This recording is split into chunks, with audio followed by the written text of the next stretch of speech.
नमस्कार, सुजिस बुलेटिन में आपका स्वागत है। मैं हूं आपके साथ अश्विनी सरोही। एक नजर हेडलाइंस पर।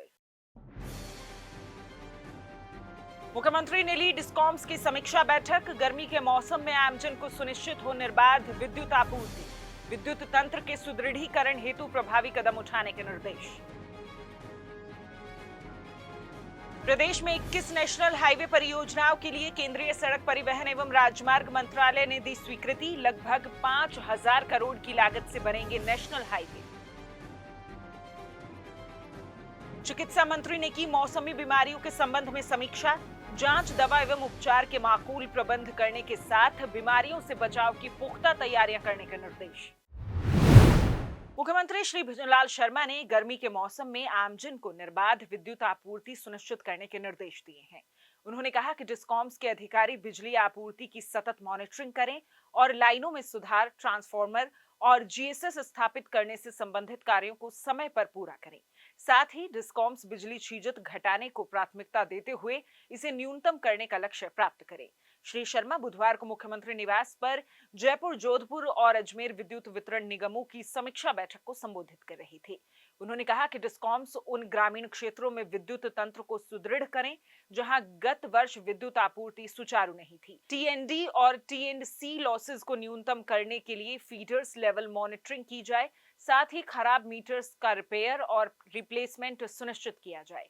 उन्होंने ऊर्जा उत्पादन निगम को पीक टाइम से पहले मेंटेनेंस पूरा करने के लिए भी निर्देशित किया। मुख्यमंत्री ने कहा कि प्रदेश को ऊर्जा क्षेत्र में आत्मनिर्भर बनाने के लिए प्रधानमंत्री किसान ऊर्जा सुरक्षा एवं उत्थान महाअभियान ए तथा सी कंपोनेंट्स मील का पत्थर साबित होंगे। इन कंपोनेंट में अपेक्षित गति लाई जाए। उन्होंने कहा कि विद्युत तंत्र के सुदृढ़ीकरण में आरडीएसएस योजना की अहम भूमिका है। मुख्यमंत्री ने कहा कि राज्य सरकार ने प्रधानमंत्री सूर्य घर मुफ्त बिजली योजना के अंतर्गत मुख्यमंत्री निशुल्क बिजली योजना के लाभान्वित परिवारों को सोलर प्लांट लगाते हुए निशुल्क 150 यूनिट्स बिजली प्रतिमाह उपलब्ध कराएगी। जिन अल्प आय वर्ग के घरों पर सोलर प्लांट का स्थान उपलब्ध नहीं है, वहां पर सामुदायिक सोलर प्लांट स्थापित किए जाएंगे। मुख्यमंत्री ने इस योजना की त्वरित क्रियान्विति सुनिश्चित करने के निर्देश दिए। श्री शर्मा ने डिस्कॉम्स को लंबित घरेलू और अघरेलू कनेक्शन शीघ्र जारी करने के लिए भी निर्देशित किया। उन्होंने कहा कि लंबित कृषि कनेक्शंस को प्राथमिकता से निस्तारित किया जाए। डिस्कॉम्स के अधिकारी प्रतिदिन कृषि कनेक्शन जारी करने की रिपोर्ट मुख्यमंत्री कार्यालय को भेजे। मुख्यमंत्री ने पीएचईडी कनेक्शनों को जारी करने की स्थिति, 33 और 11 केवी जीएसएस के निर्माण और खराब ट्रांसफार्मर के रिप्लेसमेंट की विस्तृत समीक्षा करते हुए आवश्यक दिशा निर्देश प्रदान किए। प्रदेश में 21 नेशनल हाईवे परियोजनाओं के लिए केंद्रीय सड़क परिवहन एवं राजमार्ग मंत्रालय द्वारा लगभग 5,000 करोड़ रुपए की लागत की नई परियोजनाओं को स्वीकृति प्रदान की गई है।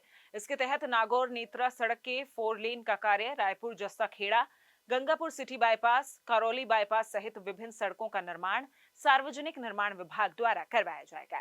इसके साथ ही दुर्घटना संभावित 13 ब्लैक स्पॉट्स में के सुधार का कार्य भी करवाया जाएगा। उप मुख्यमंत्री दिया कुमारी ने प्रधानमंत्री श्री नरेंद्र मोदी और सड़क परिवहन एवं राजमार्ग मंत्री श्री नितिन गडकरी का इस स्वीकृति के लिए धन्यवाद दिया।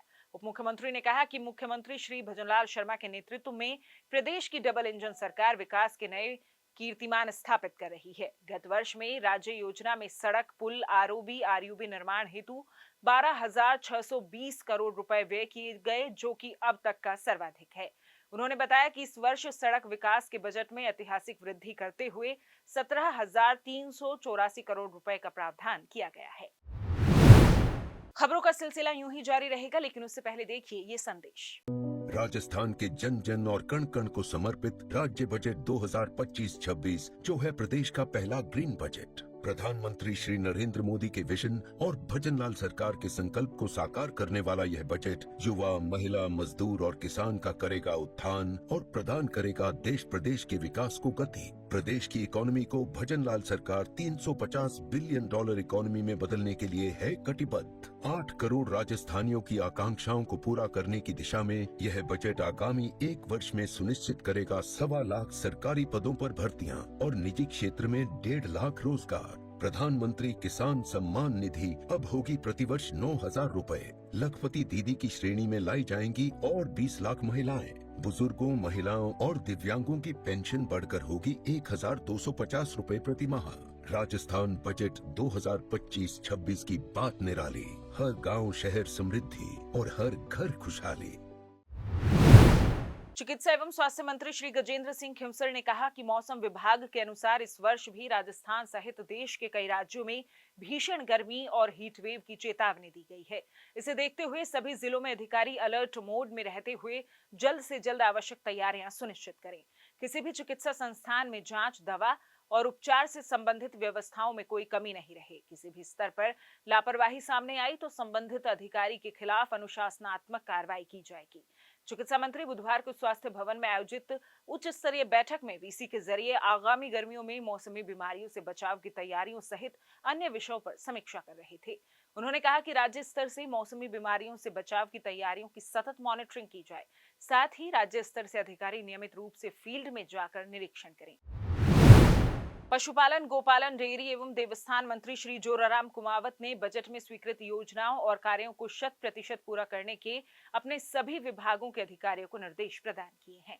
उन्होंने कहा कि सभी विभाग सुनिश्चित करें कि बजट में स्वीकृत सभी कार्यों को पूर्ण करने की दिशा में अपनी कार्य योजना बनाएं। श्री कुमावत बुधवार को पशुपालन विभाग की बजट समीक्षा बैठक को संबोधित कर रहे थे।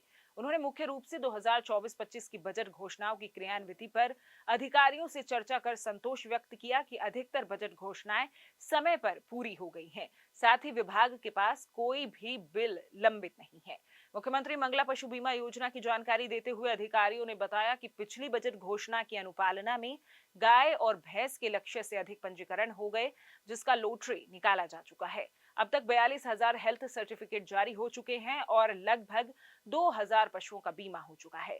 मंत्री श्री कुमावत ने इस पर संतोष व्यक्त करते हुए बीमा के काम में और अधिक गति लाने के निर्देश दिए। उन्होंने शेष रहे गए पंजीयन भी शीघ्र पूरा करने के निर्देश दिए।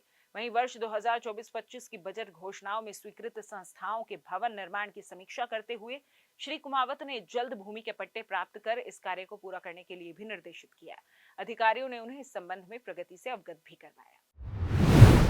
राजस्व एवं उपनिवेशन मंत्री श्री हेमंत मीणा ने बताया कि मुख्यमंत्री श्री भजनलाल शर्मा के कुशल मार्गदर्शन में फार्मर रजिस्ट्री में पीएम किसान के 81% पात्र लाभार्थियों का रजिस्ट्रेशन कर राजस्थान ने देश में सर्वोच्च स्थान प्राप्त किया है। उन्होंने विभागीय अधिकारियों के कार्यों की सराहना करते हुए कहा कि उनके सफल प्रयासों का ही परिणाम है कि फार्मर रजिस्ट्री में प्रदेश के 73 लाख से अधिक किसानों का रजिस्ट्रेशन किया जा चुका है। उन्होंने अधिकारियों को योजनाबद्ध रूप से कार्य कर फार्मर रजिस्ट्री के 100% लक्ष्य को प्राप्त करने के निर्देश दिए। श्री मीणा बुधवार को शासन सचिवालय में वीसी के माध्यम से राजस्व तथा उपनिवेशन विभाग की समीक्षा बैठक की अध्यक्षता कर रहे थे। उन्होंने अधिकारियों को सीमा ज्ञान, आपसी सहमति से बंटवारा, भू रूपांतरण के लंबित प्रकरणों की प्रभावी मॉनिटरिंग कर त्वरित निस्तारण करने के लिए भी निर्देशित किया। उन्होंने कहा कि किसानों के हितों को प्राथमिकता देते हुए सीमा ज्ञान के लिए संचालित ई धरती पोर्टल में आवश्यक संशोधन कर इसे और अधिक बेहतर बनाने की दिशा में कार्य करें। अरे सुगना, बड़ी तेजी में है भाई, कहाँ जा रहे हो? अरे भाई, तूने किसान पहचान आईडी बनवाई है क्या? किसान पहचान आईडी? ये क्या है? राजस्थान सरकार किसान भाइयों की सुविधा के लिए हर ग्राम पंचायत मुख्यालयों पर किसान पहचान आईडी बनाने के लिए शिविरों का आयोजन कर रही है। ये आईडी हमारे लिए कैसे फायदेमंद है? अरे भाई, यह एक यूनिक आईडी है। इससे राज्य एवं केंद्र सरकार की कृषि के साथ अन्य योजनाओं का लाभ सीधे पात्र किसानों को मिल सकेगा। इसके जरिए किसान सम्मान निधि, सब्सिडी, एमएसपी का लाभ, बीमा योजना सहित कई योजनाएं आती हैं। इस आईडी को बनवाने के लिए मुझे कौन से दस्तावेजों की जरूरत होगी? ज़्यादा कुछ नहीं, आधार कार्ड, आधार से लिंक मोबाइल नंबर और नई जमाबंदी नकल साथ में लेकर जानी होगी। अगर अभी है तो दोनों साथ में चलते हैं। नहीं, मेरे पास तो अभी दस्तावेज नहीं है, घर जाकर लाने पड़ेंगे। कोई बात नहीं, कल सुबह 9:30 पर पंचायत मुख्यालय पहुंच जाना और अपनी आईडी बनवा लेना। हाँ सुगना, तुमने बहुत अच्छी जानकारी दी। मैं जरूरी दस्तावेज लेकर कल सुबह पंचायत मुख्यालय पहुंच जाऊंगा और शिविर में आईडी बनवाता हूँ। मुख्यमंत्री श्री भजनलाल शर्मा के नेतृत्व में राज्य सरकार किसानों के कल्याण के लिए किसान रजिस्ट्री शिविरों का कर रही आयोजन। किसान पहचान आईडी है कृषि योजनाओं का सीधा हक पाने का माध्यम। तो जिस बुलेटिन में आज के लिए इतना ही, फिर होगी आपसे मुलाकात। तब तक के लिए नमस्कार।